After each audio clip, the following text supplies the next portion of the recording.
What's going on, guys? Today we are going to be trying out the new quest, the Path of Glouphrie. To start it, we do need to go to the Gnome Stronghold. Now, we are going to be going in this quest blind. I'm going to be honest, I haven't done a quest blind in quite some time, but should be pretty good. After the quest, we do unlock the new Scepter, which seems to be pretty decent. It's basically a just lesser version of the Trident, which for pretty much any Iron Man is going to be a pretty good staff before you get Trident.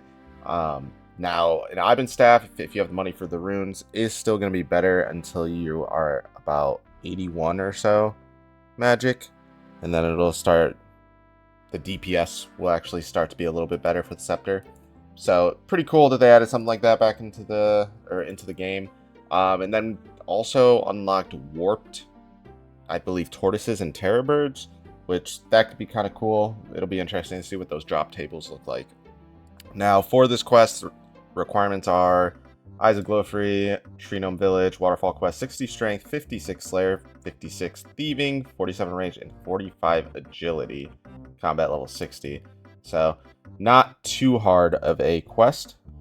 We will actually go check that out. I went to the wrong spot. Turns out you don't go to the Gnome Stronghold. You actually go to the Tree Gnome Village, which I guess makes more sense, since that's where all the tortoises and terror birds are. But yeah, let's go start this quest and see what we can get into. To start the quest, you're going to want to talk to King Bolrin in the Tree Gnome Village. Easiest way to get here is to use the Spirit Tree. Alright, so it seems like after the initial part of talking to King Bolrin, what we're going to want to do is go underneath the Tree Gnome Village and try to find that anti-illusion device. Alright, so when you first initially come down here, you're going to want to go get the key from the crate over here. It'll be this crate that's lit up, the second one there. Basically, you'll get a key, and just like in the past when we had to get Glariel's Pebble, you will go into the room over here and talk to Glouphrie. When I first came down here, I did see this tunnel, and I was like, oh, maybe it's in here. But it wouldn't let me in there at first, but you just have to talk to Glouphrie, and then he tells you to check in here, which is his storeroom. And I should be able to find the device here. Now, when you first enter this room and you see these monoliths, it does look a little bit intimidating, but then you realize it's actually very simple. Basically, you're just going to want to push these the only ways that they can go. There's no way to pull them, so you can only push. So realistically, there's only a couple ways that these can go each time. Basically, you're going to want to push those so that you can have access to all of the chests in the room. And then from there, you're just going to want to loot all of them, take everything that you can, and once you find the crystal seed in one of the chests, you're going to want to use that on the singing bowl, and that's how you are going to make the crystal chime, which is very important. Make sure you do make that. You're going to need that for later on in the quest. Alright, once we get the crystal chime seed, we can create a crystal chime. I know that we're going to have to... we would have to do that anyway, so smart to just do it now.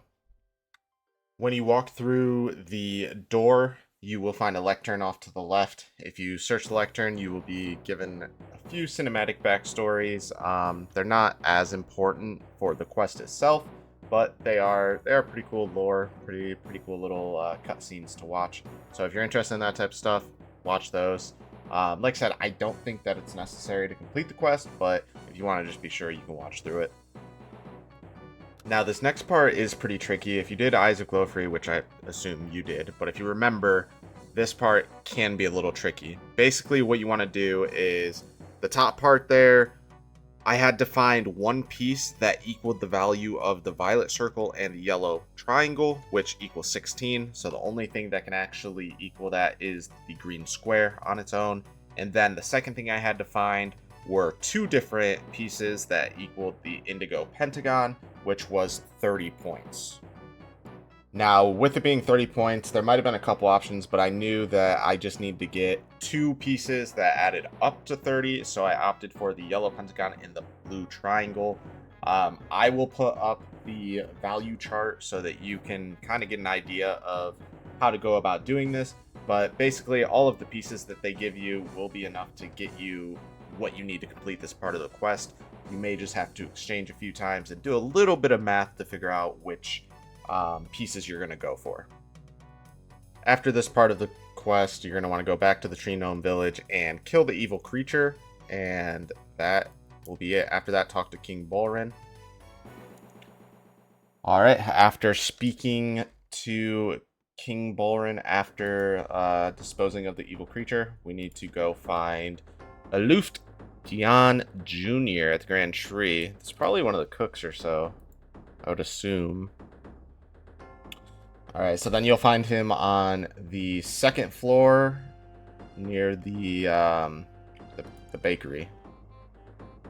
Alright, I figured out that Long Ramble is going to be in this little area right behind Castle Wars. At first I was pretty confused as to how to get across there, but then I saw that there is a tree you can grapple, so went and got my Myth Grapple and crossbow so that we can grapple across, and he should be somewhere in this general area. Yep, there he is. And then also that's the new spirit tree that gets you here pretty quick.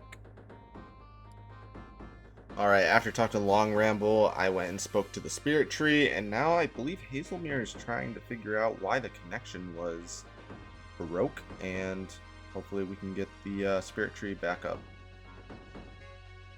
Looks like the cure to fixing the spirit tree was the crystal chime that I was carrying around, so it's a good thing that I created that earlier, because now we have a nice new way to travel around.